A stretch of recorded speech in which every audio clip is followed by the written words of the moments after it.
राम के नाम के साथ साथ राम के कथा का मर्म समझना और उसे अपनाना।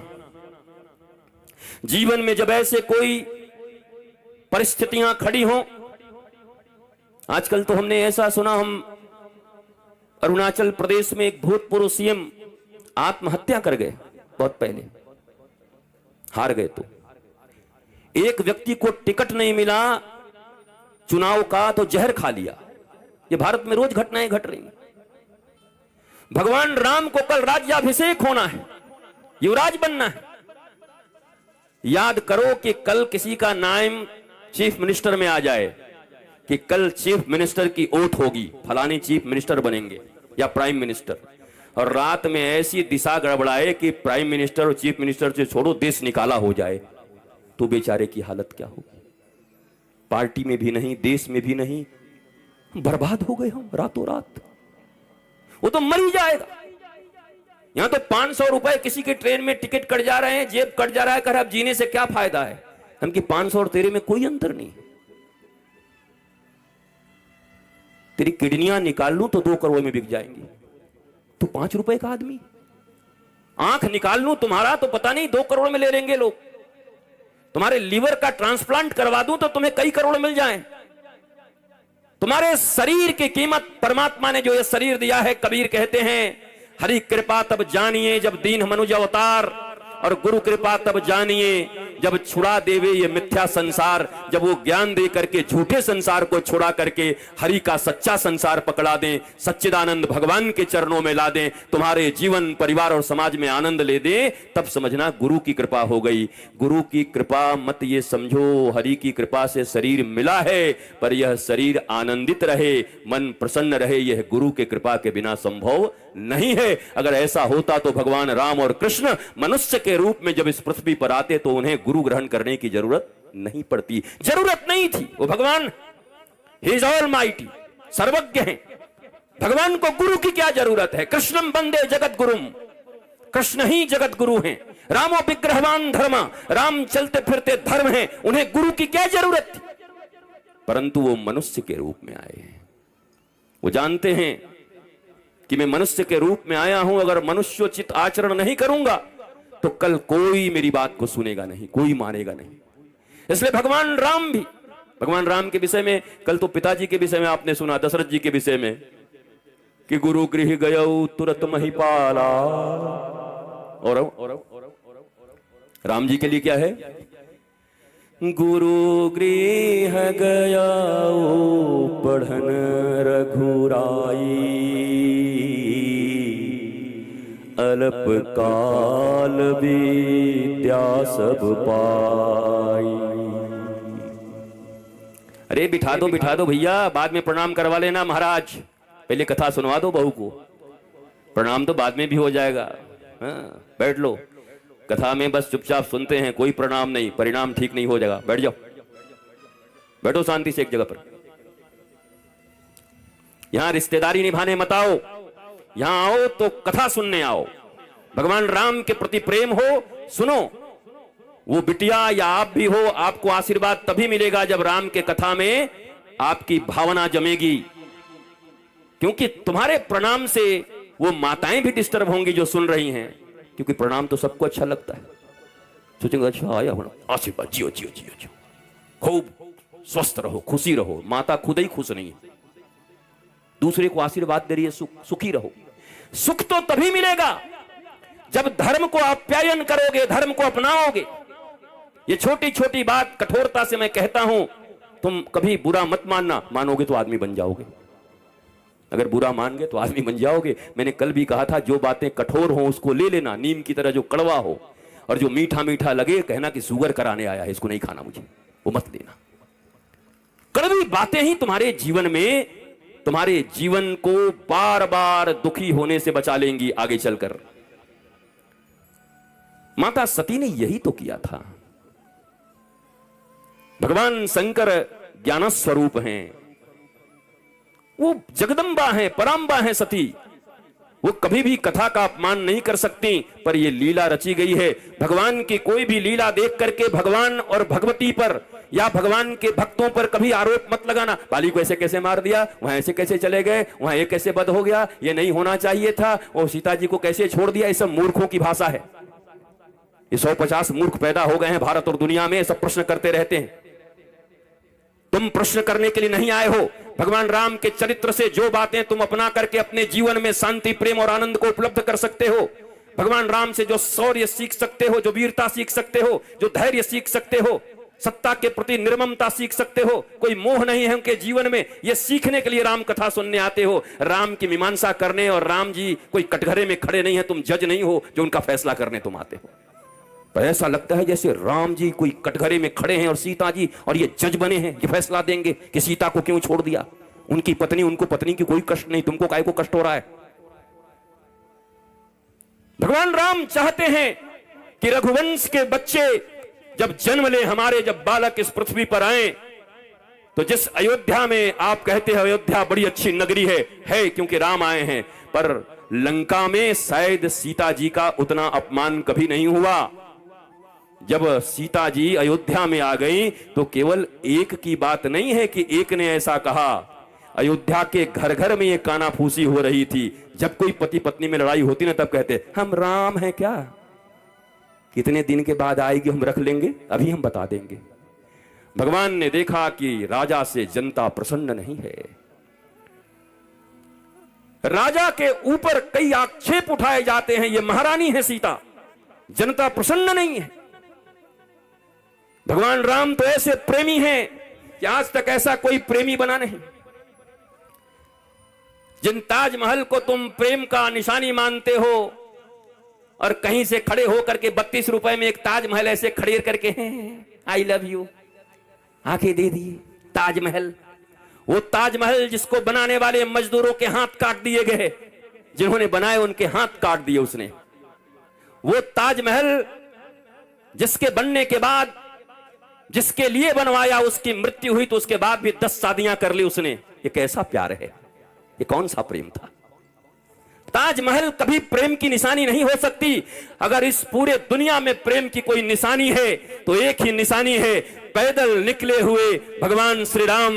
न कोई सेना है, न कोई साथ है, बानर और भालुओं का साथ लेकर के। अरे छोटी मोटी नदी पर पुल बनाने में भी झारखंड की सरकारों को 10 साल लग जाते हैं, लेकिन समुद्र के ऊपर पुल बांध दिया भगवान राम ने बानर और भालुओं के साथ अपनी पत्नी के प्रेम में। अगर कभी प्रेम की कोई निशानी हो सकती है तो राम सेतु हो सकती है। राम सेतु देना प्रेम अगर कभी हो तो छोटा सा राम सेतु लेना, बोला ये लो, कभी संकट में फंस जाओगी तो समुद्र में पुल बना के भी आ जाऊंगा।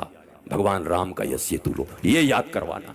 ये ताजमहल कब से प्रेम की निशानी हो गई। ये गुलामों की भाषा भारत में सीख ली है। ये रोमिला थापर के इतिहास, ये लिखे हुए इन लोगों के इतिहास, जिन लोगों ने ऐसे इतिहास लिखे हैं कि तुम्हारे वीरों, तुम्हारे सपूतों, तुम्हारे धार्मिक लोगों का कहीं कोई आख्यान नहीं है। आख्यान पता नहीं 1526 में कौन आया, उसका बेटा कौन था, उसका बेटा कौन था, उसका बेटा कौन था। भाड़ में जाओ, उसका बेटा कौन था, हमें क्या मतलब किसका बेटा कौन था। हम पढ़ेंगे तो भगवान राम के विषय में, हम पढ़ेंगे तो छत्रपति शिवाजी के विषय में, हम पढ़ेंगे तो महाराणा प्रताप के विषय में, हम पढ़ेंगे तो महाराज भीलों के विषय में, हम पढ़ेंगे तो झांसी की रानी के विषय में, हम पढ़ेंगे तो सबरी माता के विषय में। हम क्यों पढ़ने जाए कौन कहां से कितने ईस्वी में आया, उसका बेटा कौन, उसका दादा कौन, उसका चाचा कौन। ये सब भगोड़े थे, आक्रांतकारी थे, आक्रमण करने वाले थे। आए इनको मार के भगा दिया गया। अब इनका क्या इतना पढ़ना इतिहास में। इतिहास पढ़ाओ कि एक सड़क पे चलने वाले बालक जिनकी माता जीजाबाई और गुरु समर्थ श्री रामदास की कृपा से छत्रपति शिवाजी महाराज ने हिंदवी स्वराज का कायम कर दिया, पूरे भारत में एक शानदार मराठा साम्राज्य कायम किया। ऐसे शिवाजी के इतिहास को पढ़ो। जिन घास की रोटी को खा करके, घास की रोटी 2 लोगों ने खाई, एक रघुकुल, जिन राम की कथा तुम सुनने आए हो, वो रघु घास की रोटी खाते थे, अस्तबल में बैठ करके घास खा रहे थे। जब उनके पास विप्र का बालक आया था दक्षिणा लेने के लिए, उसके बाद भी उन्होंने इतनी दक्षिणा दी, वो आश्चर्यचकित हो गया। आप खुद घास खाते हो अस्तबल में। रघु रघु रघु रघु। भगवान के इस कुल में आने के बाद भी आज तक कोई राम वंश नहीं कहता, कोई दशरथ वंश नहीं कहता, कोई दिलीप वंश नहीं कहता। कोई अजकुल नहीं कहता, रघुकुल कहता है। जहां स्वयं भगवान आए हो वहां भी राम कुल नहीं कहा जा रहा। जरा सोचो, भगवान उस कुल में आए हैं। अरे भगवान के चरित्र का क्या वर्णन करें? अगर भगवान के पूर्वजों के चरित्र का वर्णन हो तो शायद भारतवर्ष में हजारों वर्ष में राम जी के पूर्वजों के चरित्र का वर्णन भी संभव नहीं है। राम तो स्वयं भगवान है, उनके चरित्र का वर्णन क्या कर सकते? दिलीप का करोगे, भगीरथ का कर पाओगे? ये कैसे कैसे? राजा शिवी कौन से लोग हैं? हरिश्चंद्र एक साधारण, हरिश्चंद्र के जीवन में क्या है देखो। हरिश्चंद्र जी कौन है? एक साधारण राजा है, कौन नाम लेता?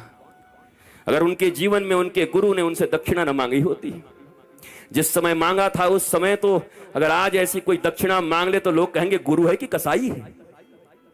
और अभी सब कह रहे हैं सत्यवादी हरिश्चंद्र, इतिहास बड़ी गाते हो, पर वर्तमान में करने में आए तो पीछे हट जाते हो।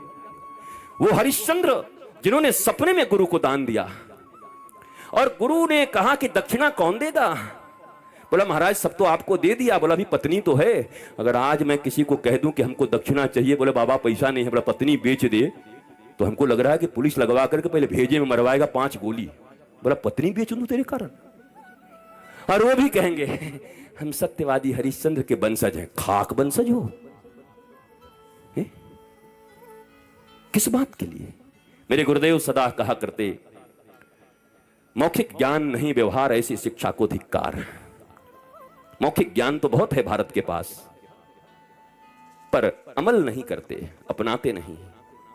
ऐसी शिक्षा 2 कौड़ी की शिक्षा है। इस शिक्षा का क्या मतलब है? हम इतना ही जाने पर अपने जीवन में अपनाएं। जो भारत आज जाति और पाति के नाम पे मर रहा है, आज के 500 से 700 वर्ष के बीच में जो भक्ति आंदोलन आया, जितने भी संत और ऋषि महर्षि थे उन्होंने एक ही बात कही उस भक्ति आंदोलन में, जाति पाति पूछे नहीं कोई, हरि के भजे सो हरि के होई। जो हरि का भजन करता है वो सब हरि के हैं। यहां जात पात की बात मिटा दी 700 साल पहले। बड़े बड़े ऋषि और महर्षि इंतजार करते रह गए सबरी के, राम जी के। वो राम जी गए भी नहीं, जहां वो थी वहां गए भी नहीं। सबरी के आस पास में मतंग ऋषि की शिष्या थी सबरी। भारतवासियों को हर कथा अधूरी मालूम है। राम जी की भक्त थी सबरी। तुम सही नहीं हो, तुम्हारी पढ़ाई सही नहीं है, तुम्हारा ज्ञान सही नहीं है, तुम्हारा रामायण पढ़ने का ढंग ठीक नहीं है, तुम गुरुमुख होकर के रामायण नहीं पढ़े हो, मनमुखी तुमने शास्त्र पढ़े हैं। और मनमुखी जो शास्त्र पढ़ते हैं वो रावण की तरह होते। शास्त्र पढ़ने का भी एक तरीका है। हर व्यक्ति शास्त्र नहीं पढ़ सकता। शास्त्र गुरु के मुख से ही सुनाई जाए और वह श्रवण करके ही शास्त्र को अपनाया जा सकता है। मनमौजी अपना लोगे तो पता नहीं कितने अपराध बन पड़ेंगे तुमसे। ये ठीक ऐसी ही बात है कि किसी का मेडिकल का बहुत बड़ा कारोबार है, मेडिसिन का होलसेलर है वो पूरे झारखंड का, और उसका बेटा बीमार पड़ जाए तो कहे हैं हम 1-2 दवाई थोड़े खाएंगे, हमारे बाप का राज है। और जाए दुकान में और कहे सबसे महंगा महंगा 50 दवाई निकाल तो, और सबको सिल लोढ़ा में ऐसे मिक्सी में मिला करके ऐसे कहे अमीर हैं जी, छोटी मोटी दवाई थोड़ी खाएंगे। तो फिर 4 आदमी कंधे पे ले जाएंगे तुरंत थोड़ी देर के बाद। राम नाम सत्य है, सारी अमीरी निकल जाएगी उसी समय।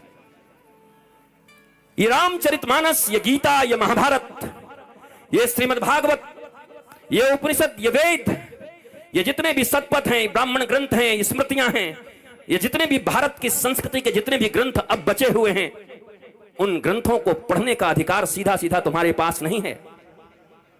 उन महापुरुषों के द्वारा तुम्हें सुनने का अधिकार है जिन्होंने कम से कम 12 वर्ष तक अपने गुरु के चरण में रह करके उन वेद इत्यादियों का अध्ययन किया हो, जिनके जीवन में अध्ययन हो, पठन हो, जिनके जीवन में चिंतन हो, मनन हो, निधिध्यासन हो, तब प्रवचन हो। कल जिस कुटीर उद्योग की बात कर रहा था मैं, दुनिया में सबसे बढ़िया धंधा है कथा कहना भी।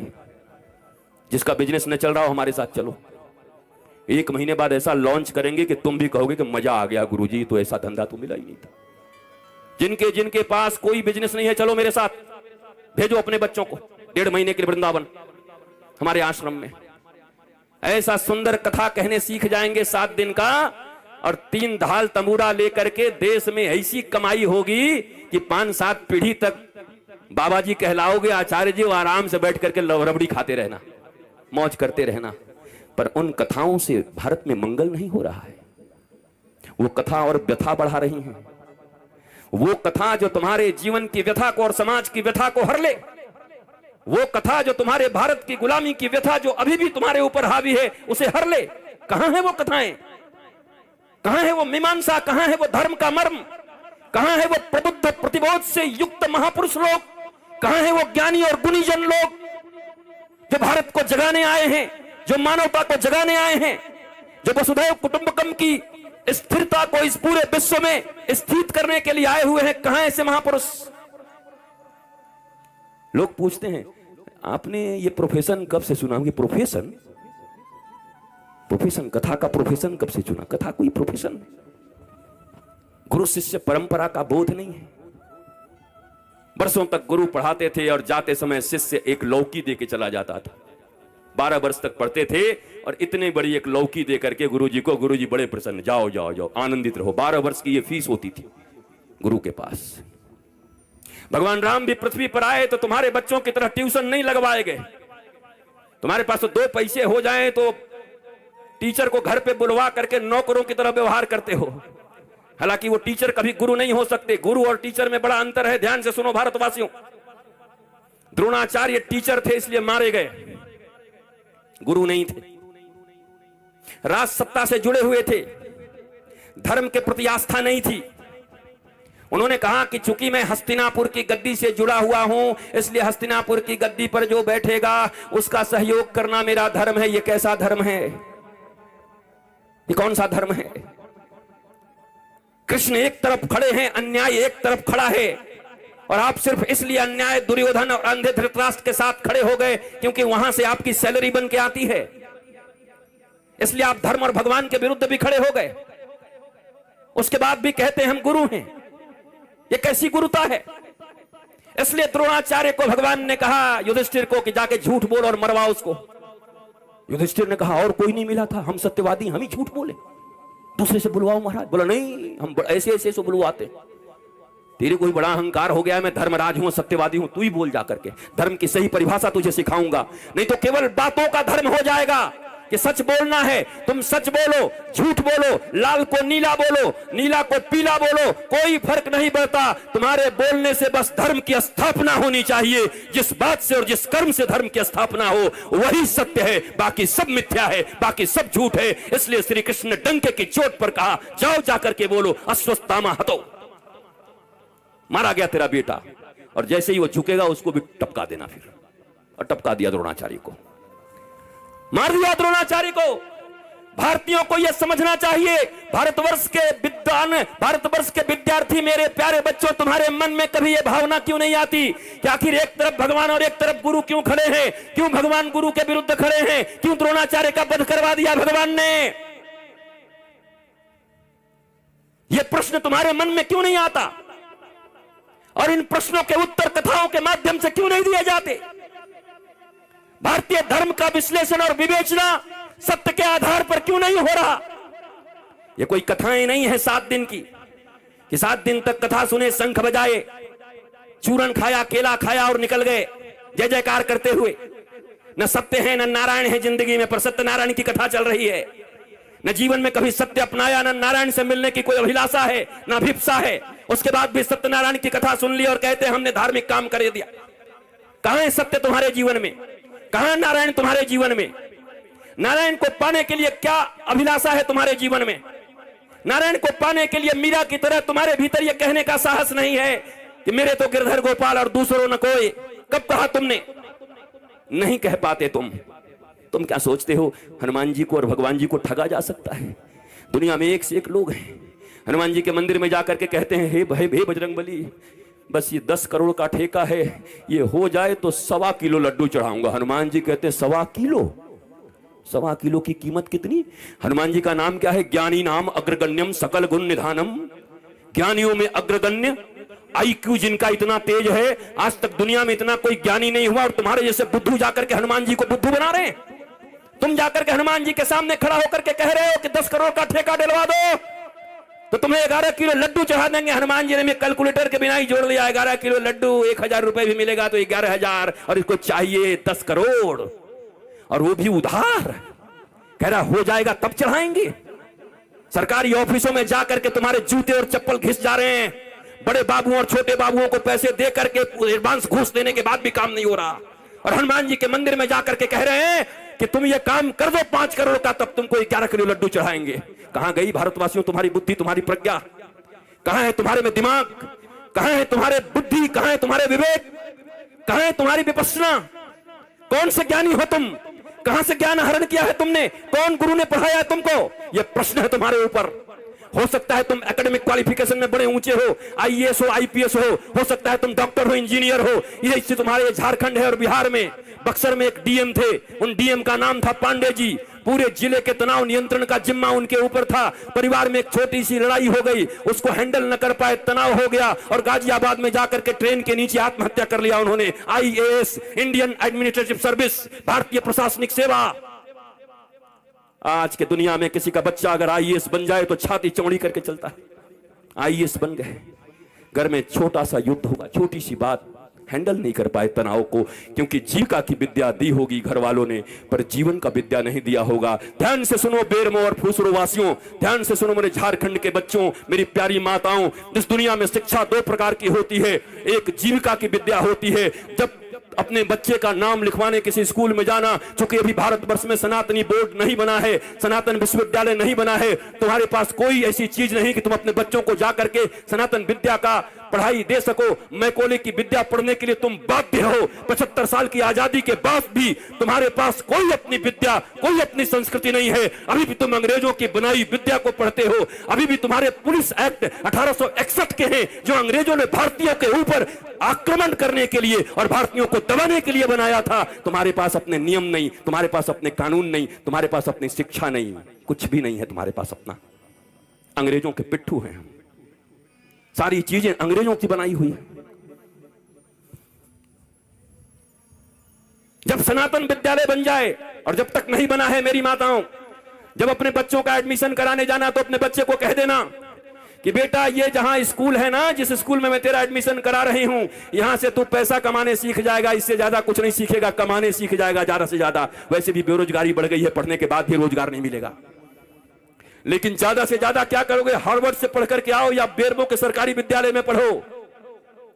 विद्या का, मैं इधर बैठे हुए जितने भी विद्वान लोग बैठे हुए हैं, एजुकेटेड लोग बैठे हुए हैं, लिटरेट बैठे हैं, उनसे पूछता हूं विद्या का उद्देश्य क्या है? एजुकेशन का उद्देश्य क्या है? किसके लिए अपने बच्चों को पढ़ाते हो? तुम खुद किस लिए पढ़े थे? किसके लिए? एम्प्लॉयमेंट के लिए, नथिंग एल्स। रोटी कपड़ा और मकान, 1 दुकान 2 दुकान 5 दुकान 7 दुकान, उसके बाद सीधा स्मशान। यही है तुम्हारी जिंदगी। रोटी कपड़ा और मकान, 70 साल की जिंदगी में 1 से 5 दुकान किए और फिर 4 कंधों पर स्मशान चले गए। इसी के लिए पृथ्वी पर आए थे। सारी जिंदगी टेंशन, सारा जिंदगी दुख, सारा जिंदगी डिप्रेशन, सारा जिंदगी हाय हाय, सारी जिंदगी कर्ज, सारे जिंदगी रिश्तेदारों को मनाते रहे, एक दूसरे से नीचा देखने और दिखाने का काम चलता रहा, और उसके बाद एक दिन तुम्हारी मृत्यु आ गई। हमने सुना था कि मनुष्य का जीवन सबसे सार्थक होता है। दुर्लभो मानुषो देहि देहि नाम क्षणभंगुरः तत्रापि दुर्लभम मन्ये वैकुंठ प्रिय दर्शनम। ये दुनिया में सबसे ज्यादा का, सबसे अधिक, सबसे ज्यादा प्रभावशाली मानवीय जीवन है। क्या ये जीवन है? क्या इस जीवन के लिए मनुष्य को श्रेष्ठ बोला गया? ये कौन सी श्रेष्ठता है तुम्हारी?